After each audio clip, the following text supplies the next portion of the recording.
to the Sad Dads Club podcast.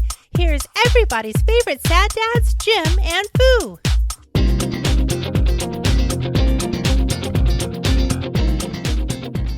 White Lotus. And what is the other Jennifer? Love Hewitt. No, Jennifer, the chick that's in White Lotus, Jennifer Connelly. No, that chick's Prison? You ever watch her in that movie where they get stuck in the Target? Oh, yeah. The meme of her on the horse? Yes, please. Oh, ponies. Oh, look at me riding the pony. Yeah. Uh-huh. She's a sophisticated lady now.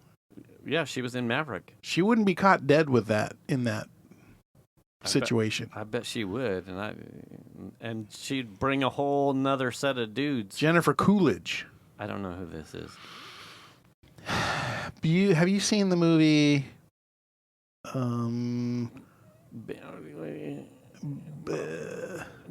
Legally Blonde? And there's the part in there where she does the bend and snap, and she's the hairdresser lady or the fingernail lady with the blonde hair that like she talks to all the time. She has the hots for the UPS guy that always comes, but she never says anything. No. You don't remember that part? No. Oh. Like you know a passionate amount about Legally Blonde that I would I've know. just seen it 100,000 times because I have. It's popular in your household? Yes. I have women. Is that like me and Pretty Woman? I'll rattle off pretty woman stuff that like makes my wife respect me. Sure. It's not a buffet kit. No, I mean, you know. Mine are broken. These are broken. Mine are broken. Oh, there's a band. I don't remember that. I mean, I've seen that movie Pretty Woman easily a half dozen or more times. when they're in the bar and she's taking stuff out of the bartender's cocktail garnish thing. The bartender yells at her, "It's not a buffet kit," because she's got. That sounds familiar. But what's the other bit? When they're at the opera house and she's got the opera glasses and she's trying to flip it. She's trying to flip the glasses. And Okay. She's like, "These are broken. Mine are broken." And then Richard Gere helps her like turn it the other ways, and they bend over The correct way. right. Oh, okay. These are broken. That vaguely. Mine are broken. Yeah. Yeah. Okay. I liked it so much I nearly pissed my pants. What was that, dear? She said she liked it more than Pirates of Penzance. Well, Jennifer Coolidge has been in American Pie. She was Stifler's mom, I believe. Oh, Yeah. Okay. Yeah. So she's been in all those movies. Like with the Eugene Levy. Yes, like exactly. Okay, Yeah. older lady. Yeah, she's like 61, but still kind of hottish. Yeah, she rocks it. Yeah. Yeah, big fan. Okay, yeah. So comedy lady. She's a good actress. Yeah. Yes. So recently she's in a show called White Lotus. Okay. That's I believe it's Netflix. If you haven't watched it, watch it. Okay, it's a good show. It's what's actually the genre? got 2 like, seasons. What is it? Kind of drama-ish. I don't know. It's just Rough premise? Like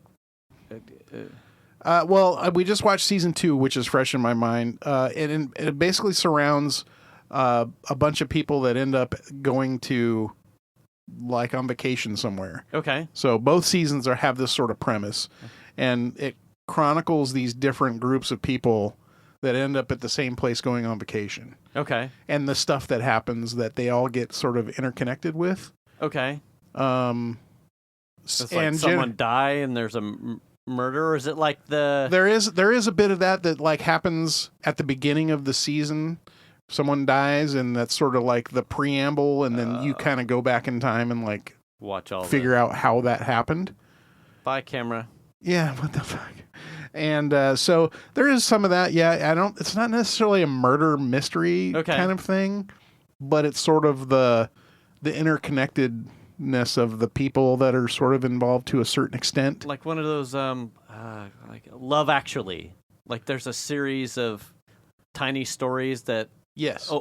Over time they all sort of get bumped together to a certain extent. And in this one they go to like, I don't know, Sicily or something like that. Serious mosquito right now. Man, the mosquitoes. I was out. Like, it's too cold for this. What are you guys doing? So on Monday, so it's been raining so much here that I had a branch fall out of my tree and like crash on my fence. And I got it all cleaned up, but the way I cleaned it up was to get it out of my neighbor's yard and put it in my yard. So like she doesn't have to worry about it. Now I've just got this huge branch that I've in pieces that are stacked up in my yard. And initially when it fell down, my green can was completely full. I didn't have any place to put any of it. It was completely full. So then like I have an empty can and suddenly Monday it's like, I get the text message, green can waste tomorrow with your trash kind of thing. And I'm like, shit. And I'm like looking at what time it is. Oh, I've got some time and it's not raining for one fucking day. Right. And so I went out back and like essentially half of the pile of branches that came out of the tree filled up the entire green can. Yeah. So that's how much of this giant branch that fell out of my tree, how much space it's taking up. Yeah. And my process, I don't have a wood chipper. I don't have anything like big to work on. So I'm using my Black & Decker corded like bush trimmer, you know, the thing where it's got the, like, it looks like a hedger. Yeah. Okay. And I'm just taking branches out of the tree and turning that on its side so the hedges and I'm just like feeding it in and just chipping all of the branches down until it won't fit in there anymore. Okay. And then I'm using like regular hand like snippers to like snip them down so they'll all fit in the can respectively. Okay. So this is my process because I don't have any way. I don't know how else you do it, and chainsaw doesn't work on little tiny tree bits. Right. And not all of it is big giant. Most of the big giant pieces have already been chucked. So it's like this weird process of like grab a branch, hold the thing and turn it on, and then with the other hand feed the small bits of the branch into it until it gets down to where it's the big bits. Yeah. And then start chopping that up by hand and then go get another branch and do it all over again and do this a dozen or more times until the branches fit in the damn can. Right. And also I'm trying to maximize how much stuff I can fit in the can. And if you just start shoving... It's every other week for Greenway. And if you just start shoving stuff into the can, you're going to waste a ton of space. Right. So I'm like making it all small so as much as possible will fit. That's the point. I think we did like the same, except I did mine on Sunday. Yeah. Like, I think it was Monday. Venus was like, "You doing anything today?" And I went, "Nope, absolutely not." And then I think I went back to the office and I was just like getting ready to shoot aliens in the face. Yeah. And I just had this like nagging thing. You should be doing something. You should be doing something. And also, okay, wait. Hey. Welcome to Sad Dad's Club Podcast. I have no idea the number. I think it's 225. 225? Yeah.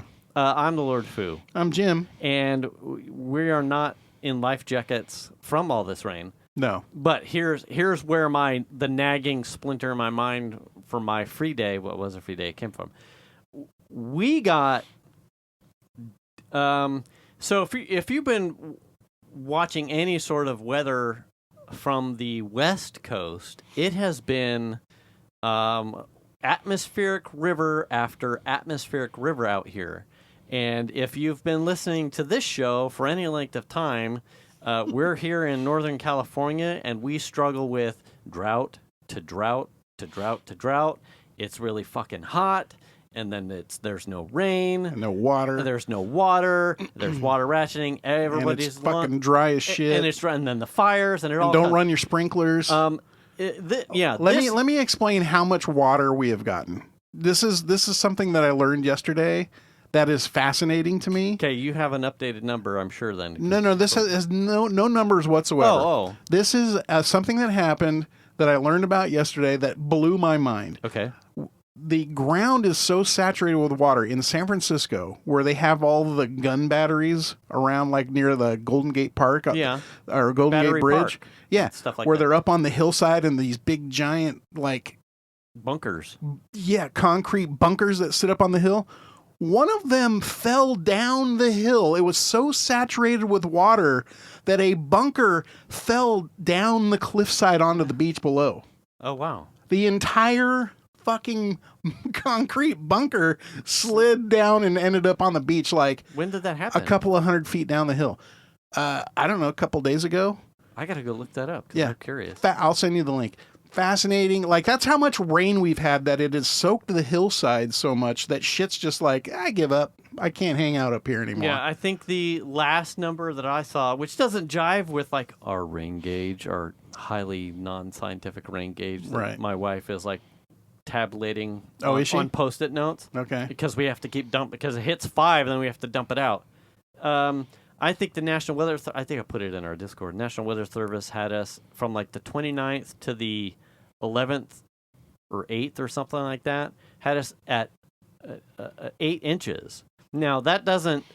I feel like we've gotten way more than that, but I don't know where they're actually tabulating that number. But that was a couple days ago. That was before the system that came through late last week. Oh, yeah. That in talking with my dad, who's been up here forever, and myself, who have, between Grass Valley and here in my adult life here in Roseville, I have never seen that much water for that length of time come out of the sky. It was absolutely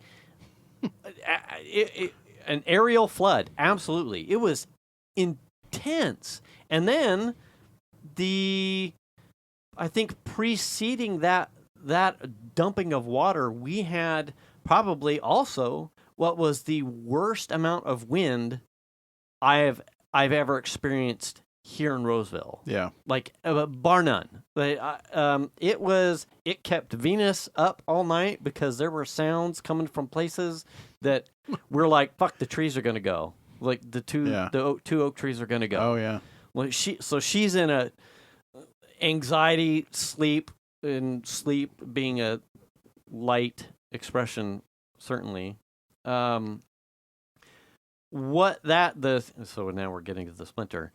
It dumped so much rain. So in my backyard, the way that my property is sloped, there's actually, it's the back of the house is a low point. Mm-hmm. And then so that's lakefront property.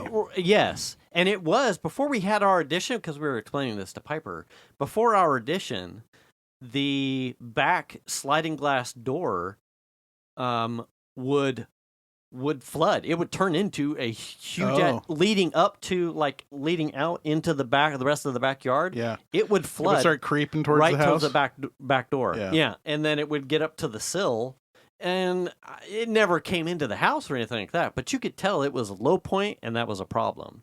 When we put the addition on, we actually came up high enough that it was no longer an issue as far as the house and being in danger in the house. But it's still a low point in the backyard, and the way that we pushed out the house for the expansion, we effectively cut off any way for there to drain naturally water from the backyard to the front yard. Yeah.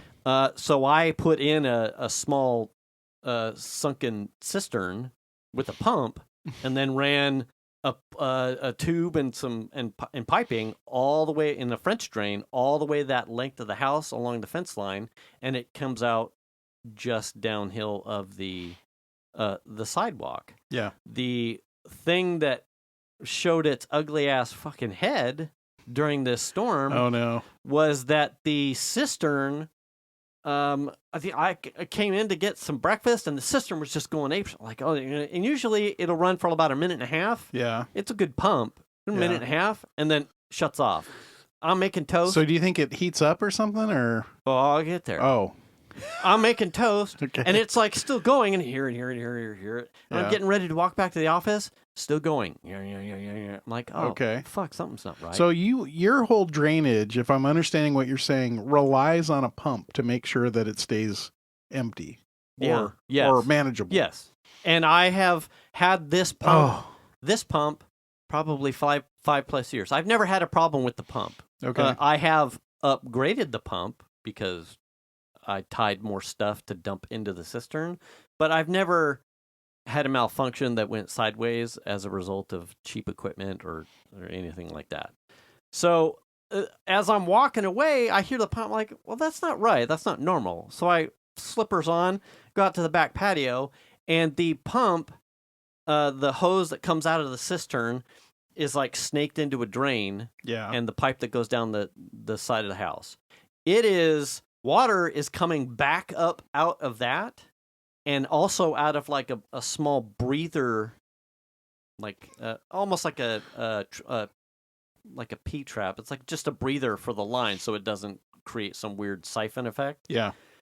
Water is coming back up, and it's creating a cycle where the pump is pumping out water to pump itself back into the. So it's like having a pump in a bucket. Yeah. It's just looping back on itself. I'm like, well, what the fuck is going on? So Here comes the flood. Yeah. It goes. It starts to go, and that's my wife is like. It was the picture that Venus sent to you and Dave and Nat and Shan. Oh, that like big. How it got all puddled. Yeah. That happens when the cistern gets overrun or fucked up. Right.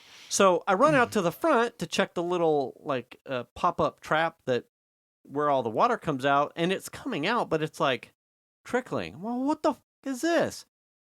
I like reach in there. There's nothing in there. Now I'm pissed because clearly the pump, the line must be clogged somewhere. Right. So you just grab it and start.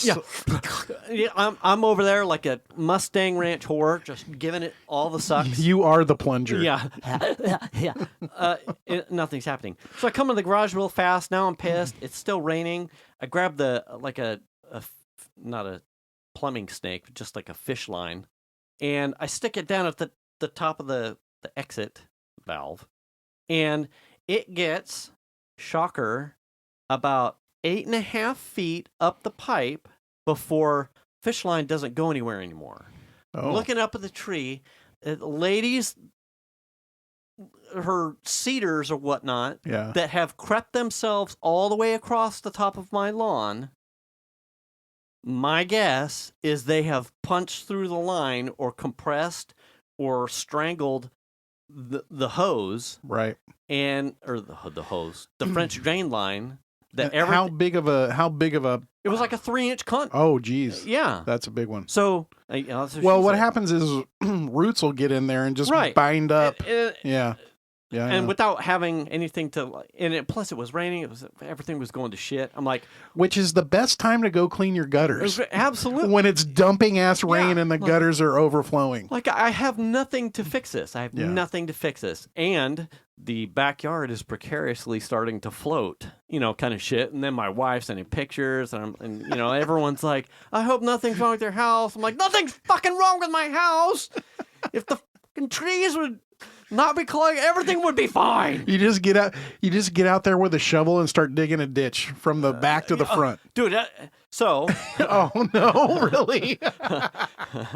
No, oh fuck. No, it was way less professional. So it would be nice and soft. Right? It would be really easy. Yeah. So what I did was the misters that go along the back fence behind the one barbecue, I ran like a garden hose in like black 2-inch PVC pipe. I'm like, the pump works. I have a length of hose that comes out of the pump and the cistern itself. I just need a way to get the water to not keep cycling back on itself in the lowest pumping point. To its own location. Right. Yeah. So I cut the garden hose out of the pipe because it's like this whole giant line. It's like 100 foot of hose in like 20 feet of PVC. I'm like, I just need this to drain out 30 foot lengths of PVC, and I'm going to take the hose up out of the French drain line, connect these two PVCs, and I just shot a length. It doesn't even quite make it to the front of the house, but I'm like, it's not here, and it won't matter, and it won't come back up. Right. But it does probably empty out into that lady's backyard. Zero fucks. Right. Zero fucks, because I'm only here because you're only here to maintain. Right. And right. So that was triage, like just after the storm took a shit. Yeah. I'm like I was fuck. And then Monday when I was like, hey, I got free time. All right. But then I'm like, that's not going to work because what? Now I've got to go play with the hose. Now I got to. So I didn't have to tackle that, but I did clean out this to make sure that the pump was okay from probably running way too much longer. Everything checks out there. I know that if we get dumped on again, that's the temporary PVC pipe with the running lazy right on the side of the house. That's just going to have to be until I figure out a way to clean out that pipe. Oh, yeah. With maybe like a water jet or something, or at least get a way to look in there. Like those drain guys. Oh, yeah. They send the thing down and it chews all the stuff out. I want to do that. You call me when you do that because I want to be there. I want to watch it? Yeah. So then I ended up spending Monday like, all right, well, yeah, it's not raining finally one day. The wind put a number of huge sticks from the oak trees. So I'm like, fuck. I have 2 green waste cans. And I also pruned up the oleanders that are along my back wall because like this shit's getting out of control. Plus, in the big wind, like all night, you hear scratching, beating up, and it's like, is everything about to go? Was that an oak tree? Like, what was it? And plus, Venus and I, for like, I don't know, the last 2 storms, there is something that sounded like what we kept thinking was like our Rubbermaid, the big things you would put your like cushions. A tote? Yeah, the cushions. Oh, okay. Doubles as like a seat, but you can put your barbecue shit or your storage cushions and shit in it. Yeah. It sounded like the wind was catching something plastic just outside the bedroom window and like lifting it. And there was one night where it wasn't really the rain, but it was the big winds, and and we both like kind of take turns that evening, kind of like looking out the back window, like, what is that? What is that sound? Like, there's all the plastic stuff out there has something on it. Like, where is that coming from? It was like this, and then we, the wind comes and goes, the sound comes and goes. We're in bed. And the wind kicks up again, and you hear, and it's like unmistakably at the time sounds like plastic lid. Okay. And given no other explanation, we are tucked in bed. The dogs have completely just shoehorned me in the spot. I'm not going anywhere. And Venus goes, you know what? You know what it might be? It might be the 2 Rubbermaids by the campfire, the lids. It's got to be those, right? Because there's nothing on top of those anymore. I'm like, probably is. Yeah, probably is. And then, yeah, I bet we just like probably need to put like a rock on top of the lids. Yeah.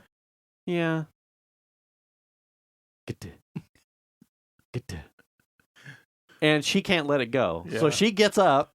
And you're like, God damn it. That means I got to get a... No, fuck no. Oh, okay. The dogs have me. I ain't not going anywhere. So she gets up. Yeah. # I love my wife. She gets up. She goes outside, puts rocks on the fucking thing. And I think the wind died down. But it went away for a while. And I can't remember if I just fell asleep and I didn't hear it again. Yeah. But it may have been the next night. And... it happened again. It kept going. We're like, what the fuck is this thing? Yeah. And it was so on the Monday when I'm out here cleaning and doing the oleanders and stuff, there was a trash can, our green waste can that was along the other bedroom wall. I went to lift up the lid and throw limbs in it, and I let go of the lid, and I went, oh, is that it? And Piper, get your mom. Tell her to come to the back door or back window And listen. And listen. Tell me if this is it. She's like, okay. Venus is like standing by the back window, and I'm lifting up the lid and letting it go. And she's like, I don't know. Like, what the fuck else could it be? Like, there's no way. Yeah. I thought it was close, but I'm not entirely sure. But everything, there was nothing else plastic anywhere in the backyard. I'm like, I don't know. As I'm going through then and clipping all the stuff that was near the gutter just above our 1-bedroom window, there was this dormant vine limb from one of the wine barrels. And I'm trying to get at it. I'm on a ladder and I'm trying to get at it. And I'm tugging on it, trying to get the pruning blades around it. And it slips onto my finger and I hear, "Get and I went, Is it? And it wasn't plastic because it was, organic wood. Right. But on the metal gutter, it changed its tone. And then I'm like looking at the back window. I'm like, Piper, waving. I got Piper's attention. I'm like, go get your mom. Get your mom. Told her to come to the back window. Venus comes to the back window. I'm like, I think I got it. And I'm taking the limb and I'm like smacking it on the gutter. And she's like, I don't know. Like, what the fuck? There's nothing else here. There's nothing else here. And the proximity and noise relative to what we can hear, like it has to be close to the back window. Yeah. The next largest object that doesn't have anchors on it is the big metal gazebo pergola thing. And if you just like on the roof, the slats themselves do have some give, but anyone who knows what a tin roof sounds like the pitter patter, like Midwest or even up Grass Valley, a lot of my original roof on my dad's house was a tin roof. It has a very tinny, distinctive sound that was not like when I would touch the slats on the gazebo. Like, fucking that had to have been it. But I've too filled up 2 green waste cans. Like, well, it's coming, so I might as well do this and get this out of the way. But I have more green waste to fill. Yeah. Easy. I mean, like I said, I spent like a couple hours out there just chipping up branches, and I still have half to go. So it's fun. But now we all know how to irritate you. Oh, just like stand outside to drive you mad. I mean, it's such a plastic sound, and if what's a bummer is you still don't know, right?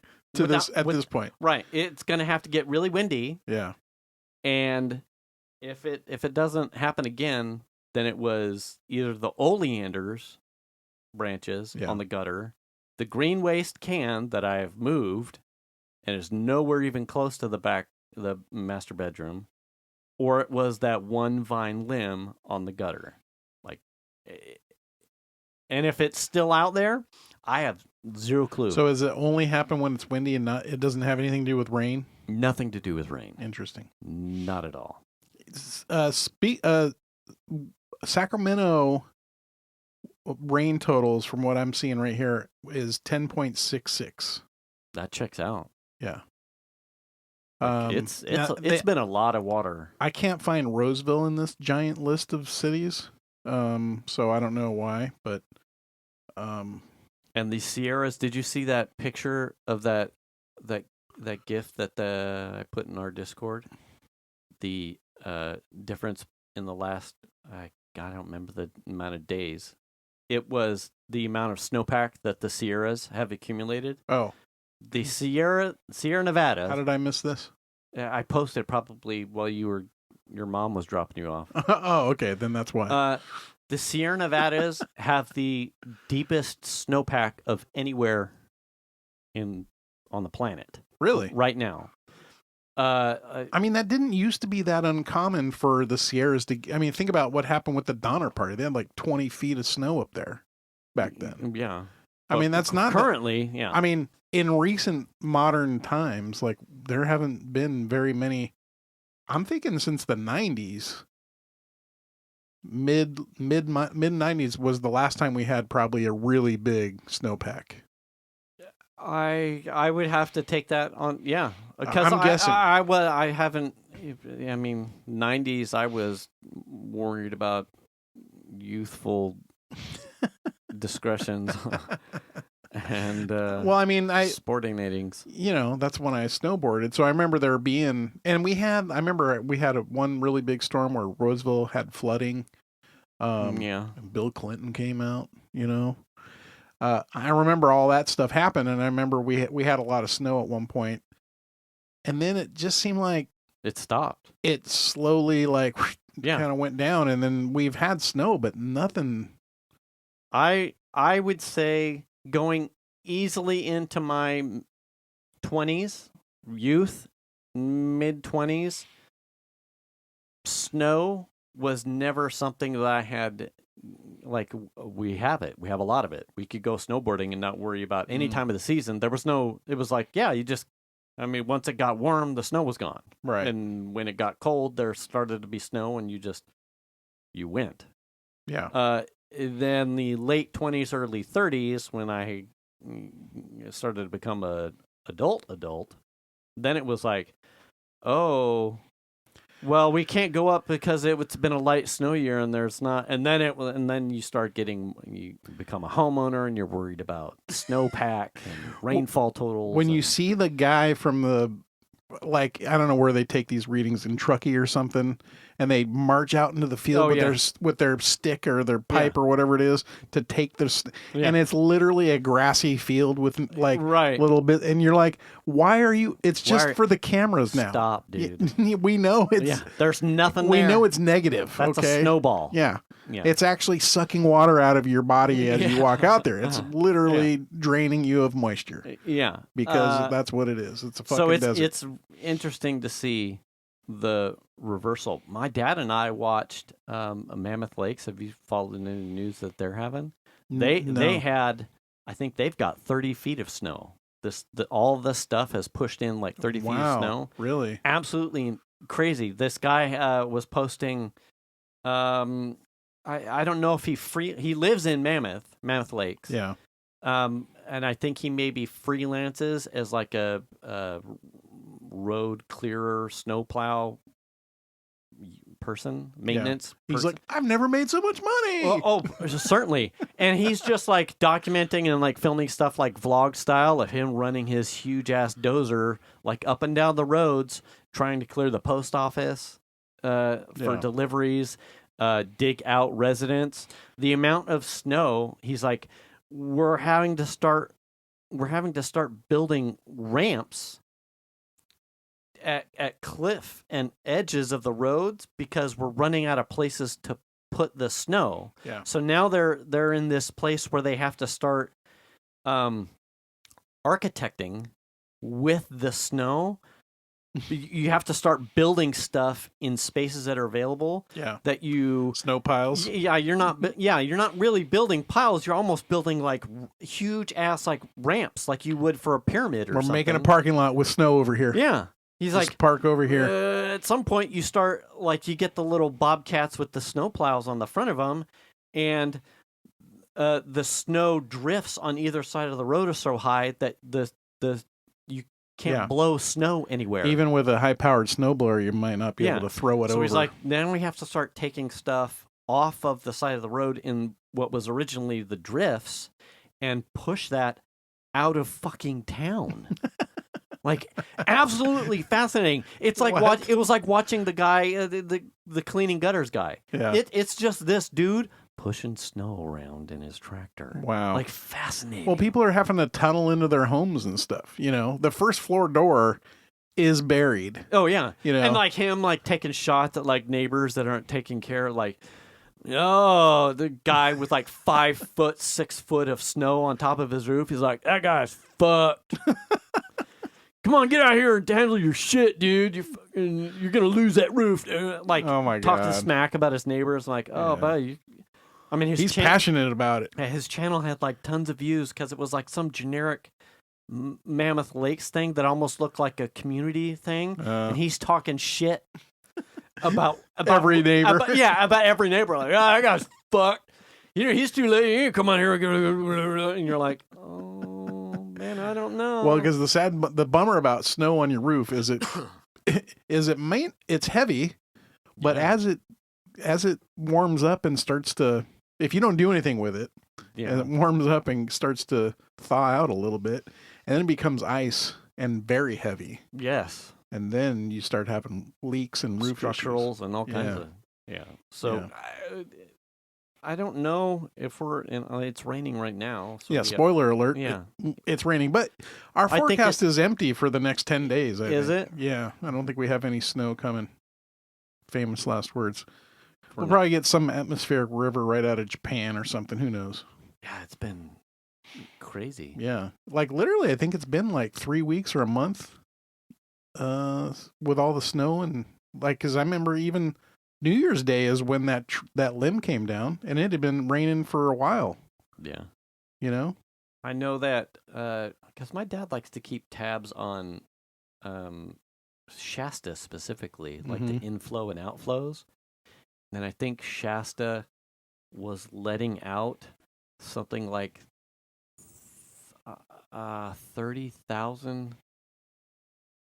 I'm gonna butcher the units. But it was 30-something thousand, but it was taking in like 115,000 cubic feet. Yeah, okay. It might be cubic feet. So dam wide open, letting out 30-something thousand cubic feet, but it was taking in over 100,000. Like there's no way.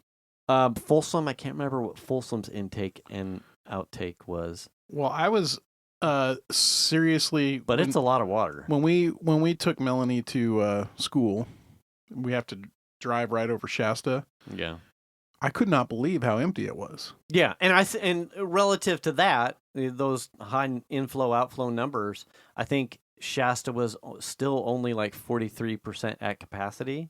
So it's not, the lake isn't full, but they are taking in more than they are letting out. Yeah. So, that's how much water it is. It's a lot.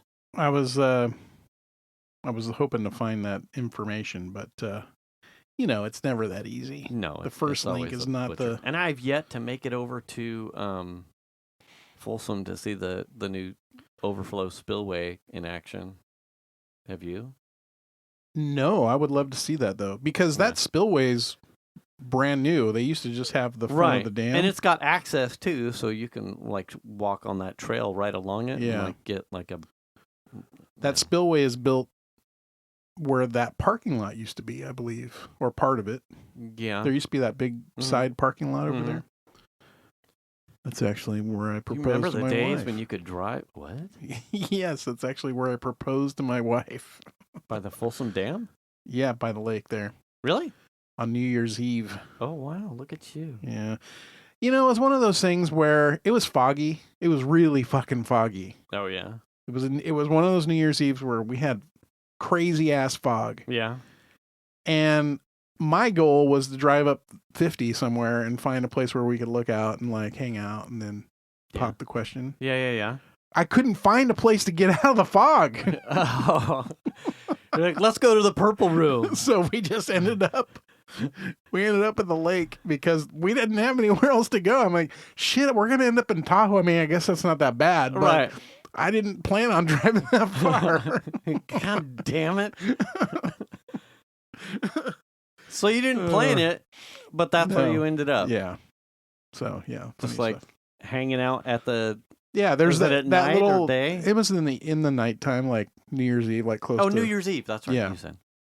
And it just was kind of spontaneous, sort of. Was it kind of planned, at midnight, semi-planned kind of thing? No, it wasn't at midnight, but it was in the later evening, if I remember correctly.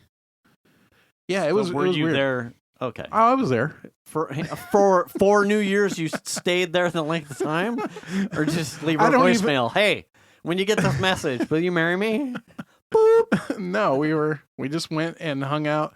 We parked in that parking lot and looked out over the fucking lake that you couldn't even see because it was foggy as shit. And and it was cold. Yeah. And then that's when it happened. So yeah, it was just not it didn't work out in my mind the way that it should have. Yeah. You know, or it didn't work out the way that it should have, but my mind had it a whole nother. Just didn't happen. I had to. It's funny. I don't know if we've talked about how. So my proposal to Venus. Yeah. I bought a like a DIY. Coconut? Yeah, pretty close. a DIY snow globe. Yeah. And then I had a really nice like a cut crystal butterfly. Okay. And you went to Folsom Lake? Yeah, and then I went to in Folsom Lake in the fog. And so around the butterfly, I put the engagement ring. Okay. Around the butterfly's antenna. And then you put it in a cake? And then I I filled up the globe. Okay.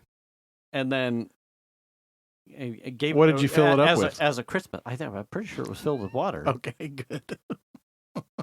Yes, it had to have been because I had to. Yes, so it was snow globe. Okay. Christmas present. Okay. So she opens it, and I can't remember how long it took her to realize that there was a ring inside. That there was a ring in it, but as she, so you're like, okay, yeah. And then you're just waiting till later. Yeah, just like anyway. She's like, I'm gonna go get breakfast, and you're like, motherfucker, let's go to the lake. Stand on the fog. Is it foggy? Because we need to go to the lake. We're inside the house. There's no fucking fog here. So she's unwrapping it, and she's on our freshly youthful, out of college futon. My dad was here, and as she's unwrapping it, I'm on a knee, and then she realized. So it wasn't like she opened a gift and didn't realize it. Right. Until, like, she's like, she looked at it later, like at dinner time, right. And she's like, oh shit, there's a ring in here. Right. And in the moment, right? Obviously, it's pretty, but also, I guess I hadn't really. I mean, I knew how the whole thing was going to go, but then, of course, I had to then take it from her, go to the kitchen, pull apart the bottom like gasket thing, drain the water, and then pull the ring off, and then schlep my. At this point, it's already. Yeah, she's like, well, it might as well have just been in fog, dickhead. Yeah, the lake. Let's just go. And then I had, to give it to her. So there was like some slight hiccups in the process. Yeah.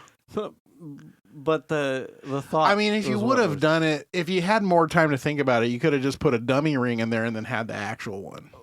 Yes. And then you wouldn't have had to go through all of that. Or a dummy one that you give to her and later on take it out of there and then put the reverse them or some shit. This is the Cracker Jack one. Yeah, exactly. And it can stay in here and get whatever. Yeah. I don't know. I think we chucked the globe, but I don't know where the off the top of my head, I don't know where the little crystal butterfly is. Uh-oh. At somewhere along the way, I think it lost one of it had like crystal cut little things in the antenna, but I think it lost one at some point. I don't know how. Anyway. Interesting. Yes. Fun facts. Fun fact. I put my wife's engagement ring in a snow globe that I then had to disassemble. Yeah. That's actually kind of, that's funny. Yeah. I like that.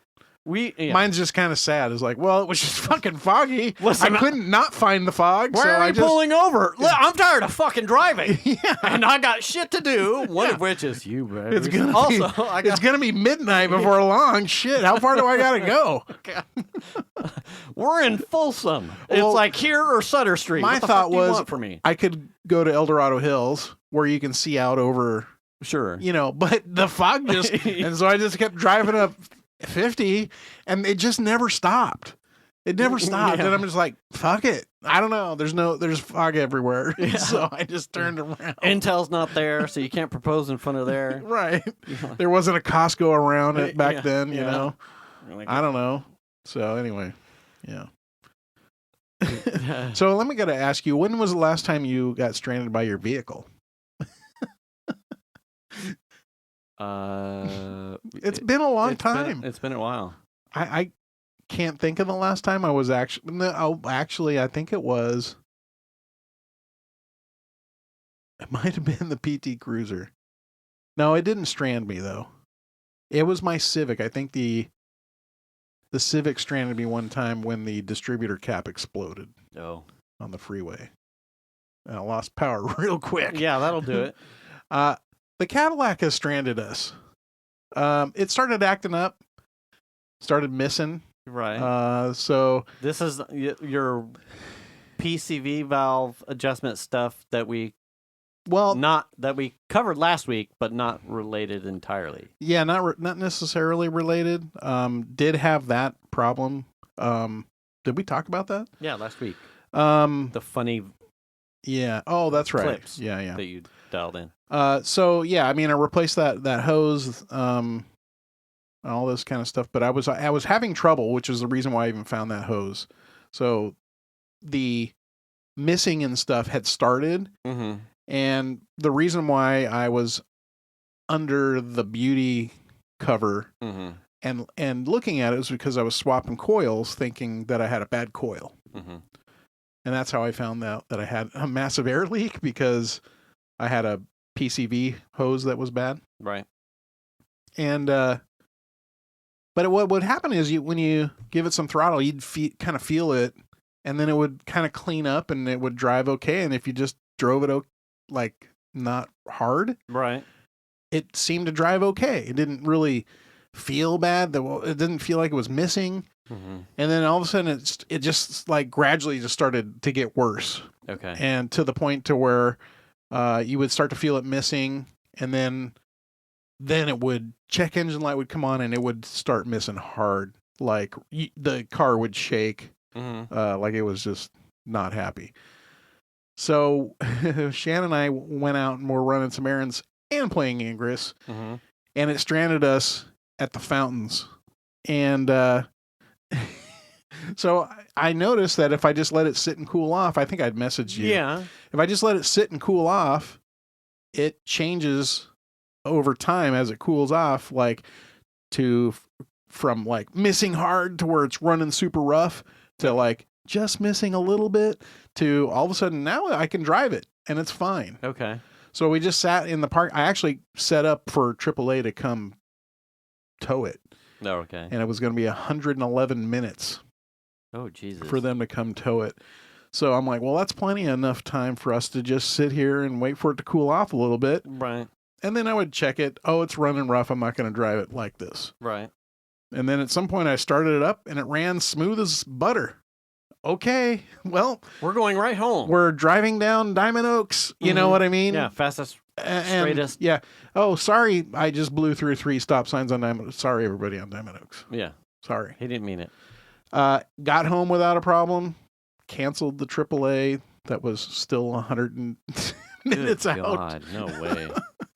And so finally I was like, okay, this thing has a warranty. Take it in. Let them figure it out. Right. And it turns out to be a bad fuel injector. Yeah, fuel injector. So I don't have it back. It's still in the shop. So my mom dropped me off at the show today. So that was fine. I mean, my wife. Thank you, wife. She nice fruit cup and yeah, she packed me a lunch. Juice. Yeah. Let me know when you're ready. Text me when you're ready to be picked up. And I went, thanks, Mom. You're the best. Yeah.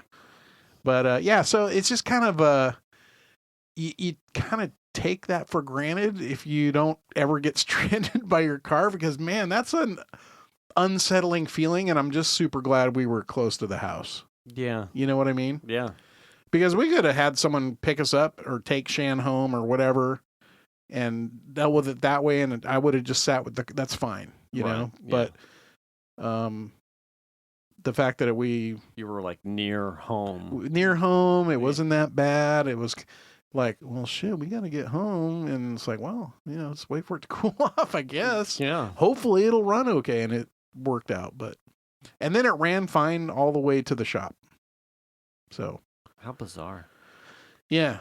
Yeah. I think it's like what happened was like once it started to get like heat soaked, is when the injector started to give up the ghost. Just like, I don't really understand how that works, because my understanding of most electronic bits like that, I mean, it is a mechanical thing, but is that they either fail or they don't work or they work.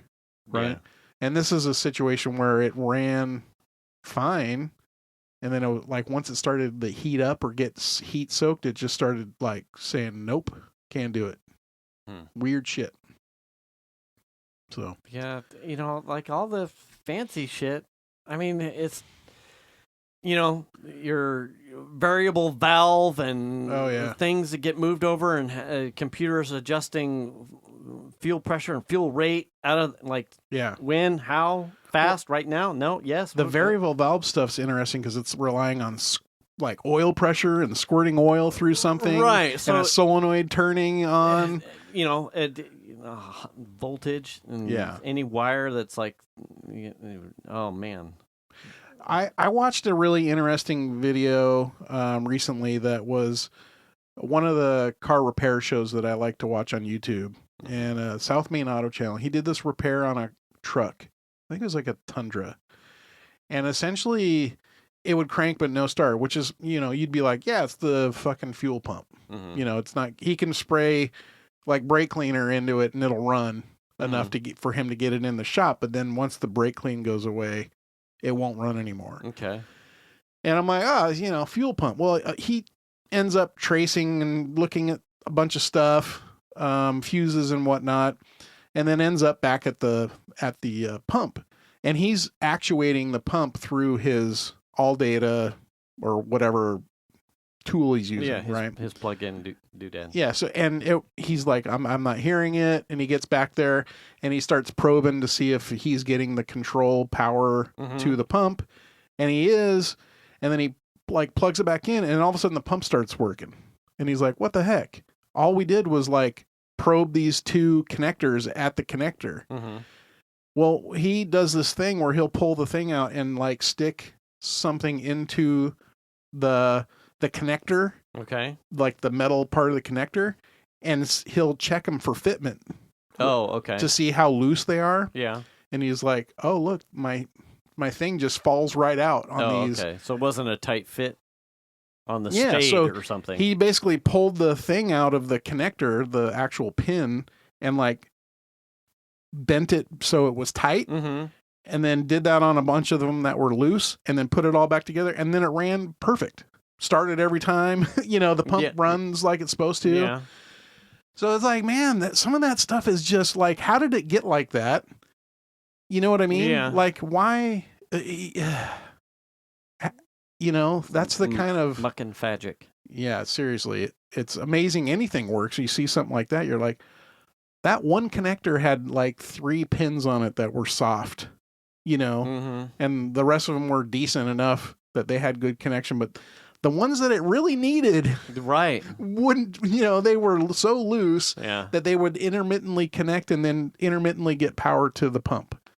So, cars are interesting. And you have like those like bizarrely complex ones, and then you look at some of those other guys that are like pulling, a 50s Chevy out of a field, overgrown field with weeds. Yeah. And they're just dumping some ATF in the cylinders, crank it over a couple times by hand, put in a can with like a fuel pump because the tank's rusted out, right? And it starts right up. Yeah. Like, new plugs, wires. Oh, we maybe adjust the timing. Yeah. We'll adjust the carb. Oh, the carb's there. We'll just brake clean in here for a bit. It turns over and he drives it down the road 60 feet, and you're just like, how?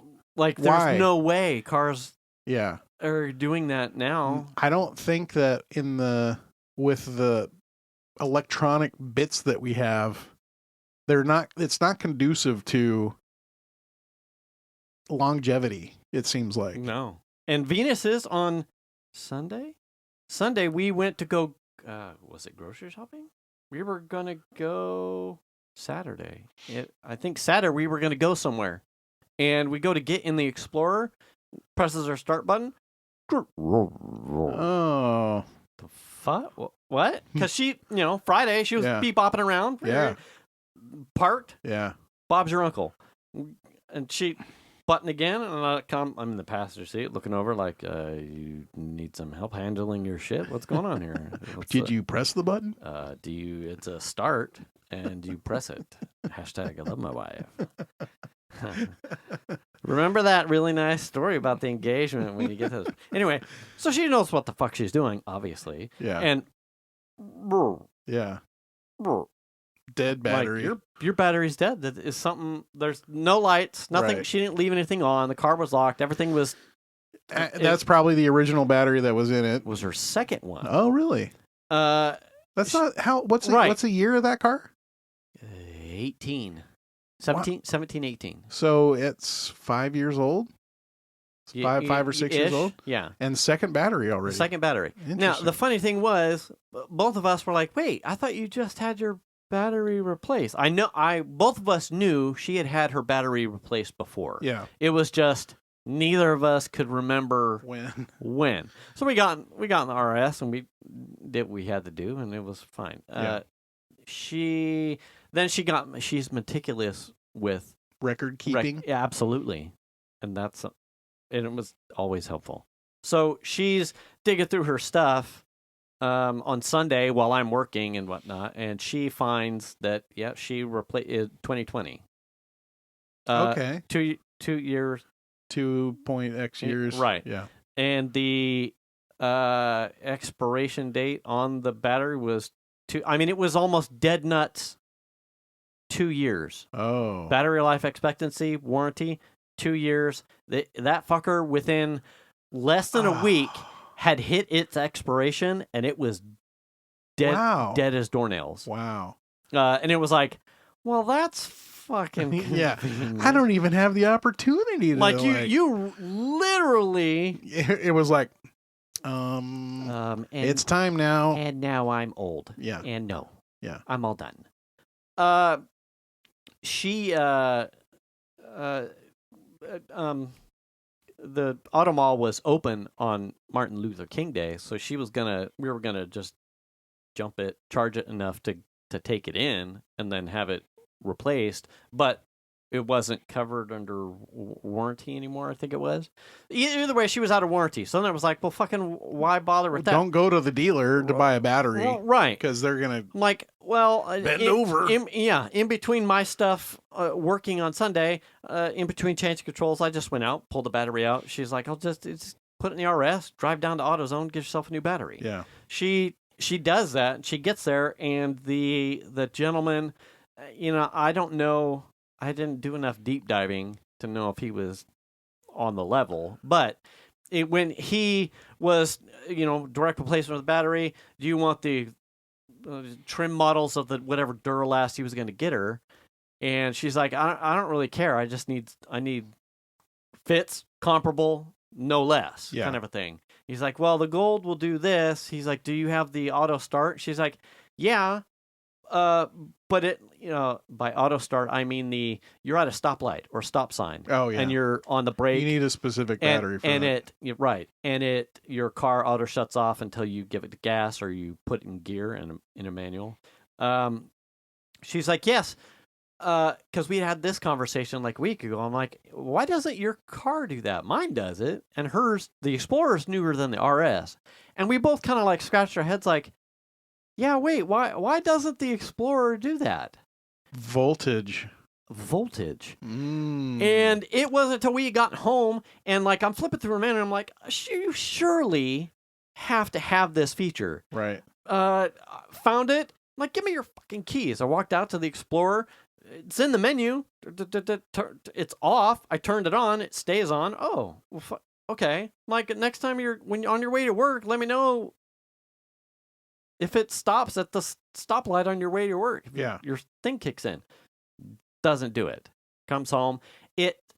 And then when I went to check it the next evening, it had unchecked it. So was this before or after the new battery? This is before the battery. Okay. So she, so the auto start kept unchecking itself anyway before we ran into Saturday's issue. So she gets to AutoZone. The guy's like, well, the gold will do this. And do you have auto start? She's like, yeah, but it never works. And he's like, oh, well, that's because the battery that you have is essentially Ford's direct replacement baseline battery and does not have enough amperage volts. I'm not an electrician guy. It doesn't have enough huevos to enable the start-stop feature, even if your Ford has it. He's like, the door so it's doing an amperage check or a voltage check and going, nope, and it turns it off. And it just auto turns it off because it's not a feature that the battery will entertain. I never even considered that. So I had not either. So he's like, well, the Platinum will, has it, and you would then have it. And she's like, I don't miss it. Didn't even know it was fucking there, and it's as old as it is. And he's like, yeah, I mean, studies are kind of like whether or not it's actually doing anything. And then he said the thing that if you're an IT guy, or you're specifically any sort of server administration, state changes in machines are problematic. So like in my experience, like with RAIDs and hard drives and storage, platters, CDs, ARMs, anything that has motion, if you change its speed, stop, start, speed up, slow down, power on, power off, all of those things, if you just let it go and don't touch it, you're going to get more longevity and stability out of it. It's we have to power it down, or we're going to run these burn-in tests on a 3-4-year-old thing because we're doing a load test. It's like those bad news. I saw that with the headlights I put in my car, the LEDs. Yeah. The auto stop in that would kill the right. the LEDs off. Yeah. So the essentially the guy at AutoZone was just like, as someone that works in the industry, he's like, I'm not really sold it's actually saving much for the mechanical wear and tear that it puts on everything else in the system, the on starter, the starter, the I've thought about everything that. just kind of just working as it, staying in motion, everything just firing, all the electricity, things are just working. Yeah. And the constant stop starts, you're in traffic, the stop signs, the stop lights, the edging towards the next intersection, that kind of stuff. He's like, you don't have to buy it. I'm not going to say it. So she's like, no, just give me the fucking... Yeah, give me the gold or whatever. Give me the gold. Yeah. And that's what she came back with, and we put it in, and anyway. That's interesting. The Cadillac doesn't have... I can't turn it off on a global level. I can turn it off after I start the car. I can hit a button, and it'll turn off. But it only turns it off until I turn the car off again. Oh, and the next time I turn the car back on or start the car back up, it's back on. There's no way around that. I can toggle mine, turn it off. And then I have a Cobb. I have an aftermarket tune that disables it outright. When I replaced my battery, I went back to a factory ECU tune, which I've just let ride, and now I'm doing the auto start stop just because I'm like, oh, fuck. Now, fun fact, if you've got a car that you've been driving for 5 to 6 years without the auto stop start disabled, and you're specifically driving like a manual, and you get to a light and you like pull it out of gear, and then your car stalls, you go, the fuck? Whoa, whoa, whoa, whoa, whoa, whoa, whoa. And then the moment you grab the stick and you go to put it in gear, it starts back up. It starts back up. I'm like, oh, wow, okay, I lost my tune. Oh, okay. Yeah, all the... Yeah. But that this is here, but in a manual, it's like, oh, shit, well, here, I got to grab the stick and... I mean, I kind of feel like it gives me the good feels. Yeah. I'm not running right now. I'm a Tesla. Right. I'm not using any gas. Yeah. That gives me the good feels, but... overall, like the amount of gas, I mean, it adds up, I would assume, over time. Sure, if you're sure. But I think it's, yes. It's a way for them to get past, emissions standards or whatever. I'm sure it probably just adds enough percentage of fuel economy that it like puts them into some other category by having that turn off all the time. And Cadillac's just like, no, we want it on all the time. And you can turn it off with this button right here, but next time you turn it off and you start back up, it's going to be back on again. And I haven't figured out, I researched it a bunch. Yeah. Like, why can't I turn this off like all the time? Is there a way? Yeah, like there's no. I haven't found a way to turn. I don't mind it.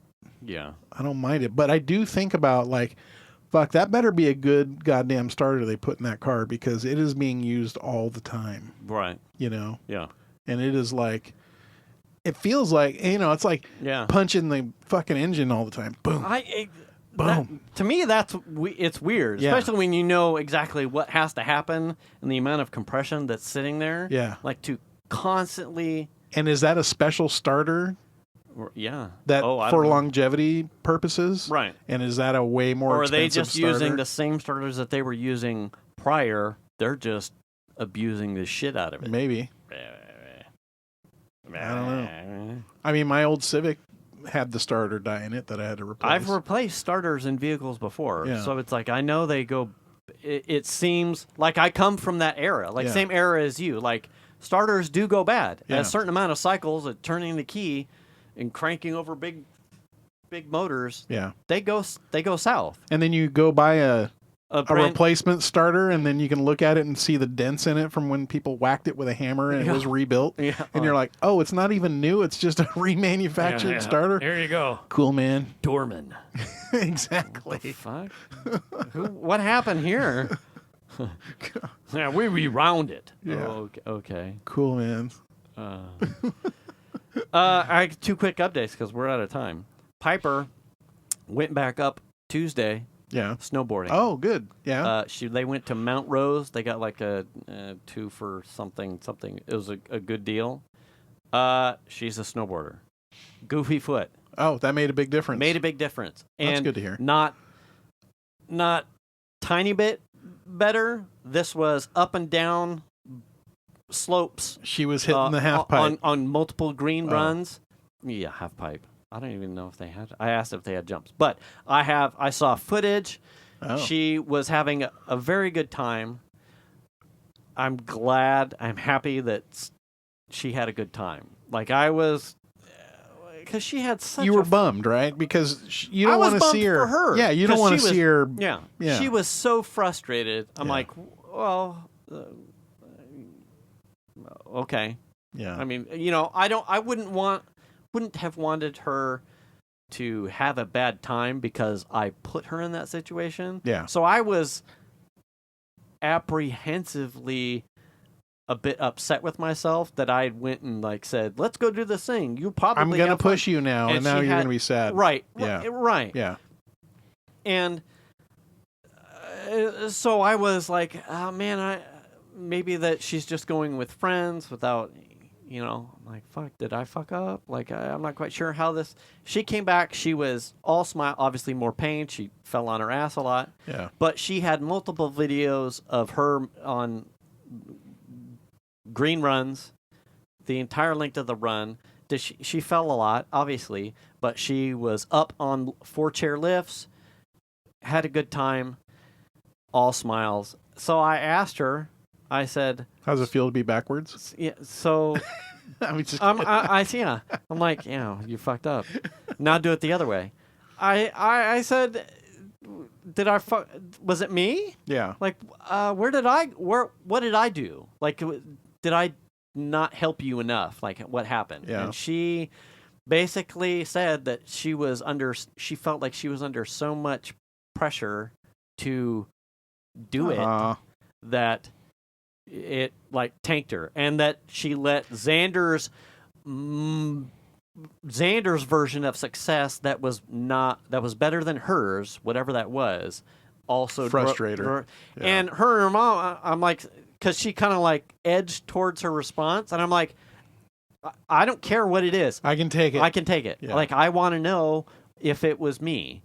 But Venus and I are both standing there, and we said there were no, I could not have been more open-minded and more emphatic that it was just throwing stuff at the wall to see if you enjoyed any form of the snow sport. Yeah. That was it. Yeah. I can't convey that enough, that there was zero expectations. And then Venus and I were like, but there was no no pressure, like none. And it wasn't like side eye, like, but wink, wink. You better go do it. Yeah, trust me, you need to be having fun. We because paid a lot of money for you to be here. That was. So it was awkward to hear like in this house, it was completely like just it's okay. There's no expectations. Yeah. And yet she still carried that weight with her. And it's weird because Xander had none of it. It was like, okay. But the end of the story for that is that she ended up having a really good time. She has reclaimed Venus's board as her own, and she's got I fixed my bindings that were on my board with new Burton parts that they make for my bindings still. Oh, nice. So she rented boots and a helmet and got herself her own stump pad that she picked out. And then she claimed the board by putting her own sticker on it. Nice. Which she didn't seem to want to do because she liked the board. But I'm like, no, in this house, you claim it by putting your own sticker on it. Yeah. Now it's yours. Note to self to bring over a sticker next week and just take your board. Just take it. Yeah. Yeah. Be like, what happened to my board? I'm like, I don't know, but I have this one with my sticker on it. It won't fit your on mom's car. I'll like clever. And, yeah, see? That's just a dick, dude. You drew a dick and a Sharpie on my board. I said it had to be a sticker. And then I got replacement bindings for me, so my board is good and ready to go. She's got a board that's good and ready to go, and if she, through her some employment or wants to, bum some money off mom and dad and go up again, she will be good to go. That's good to hear. I have one final thing, and it's a chip update. Yeah. We have talked about this in a show past. I have them right here below. Oh, no. Did you see it? No, I did not. It is not a chip, but it is the best chip ever known to mankind. You have seen these. Tahine. Oh. They are. I mentioned that I saw them, I think, at Safeway. Okay. And you went, oh, yeah, I know what those are. Yeah. But I didn't buy them. Okay. And we mainly shop at Rayleigh's. Yeah. And I've never seen these. Yeah. But we were walking past the aisle, and they had these here. At Rayleigh's? At Rayleigh's. Okay. They're Guerrero's tostadas. So it's like a corn tortilla, but it's crisped. It's fried, I guess. It's a chip. It is a. Oh, they're the little. They're the little. The little tostadas. Yeah. So it's a. I remember it's a corn seeing those. tortilla. Because I was like, wait, those are chips, but they're not. They're not, the small tostada. Right. So shells. I bought it to like, oh, well, when we do street tacos or something. Yeah. I just bought it blind, thinking it was loose corn tortillas, uncooked, that I would then that had tahine in the masa or something. Yeah. But they are hard tostada discs. Yeah. And I opened it, and they are heavenly. Heavenly. You just eat them straight out of the bag like a chip. If you're that person that we've talked about in the past that hunts down the Cool Ranch chips that are super dusted, yeah, these have that, but in tahine, and it is fucking glorious. I have done nothing but take 2 or 3 out of the bag, push down in the middle so they crack into chips, and then just fucking like a manic goat. Now I have seen those, but we didn't buy them. But we buy the regular. They have regular tostada shells that are already cooked, right, in a bag that are stacked like that. Yeah. And I do the same exact thing. Like if we don't have any chips, I'll get a couple out of the bag and just break them. Yeah. And then eat them. They're very good, just plain. Ludicrously coated in tahine, and it's a Dorito. Okay. Get these Guerrero tostadas with tahine. There's 25 in this, and I've eaten probably all of them by myself almost. And that's it. That's it. Thanks for listening. It is return a cart. Wash your hands. Wash your ass. Check your oil, Tony. Wear the mask. Make the call. Get the shot. And do the kindness. We'll catch you next week. Thanks for listening, everybody. Bye.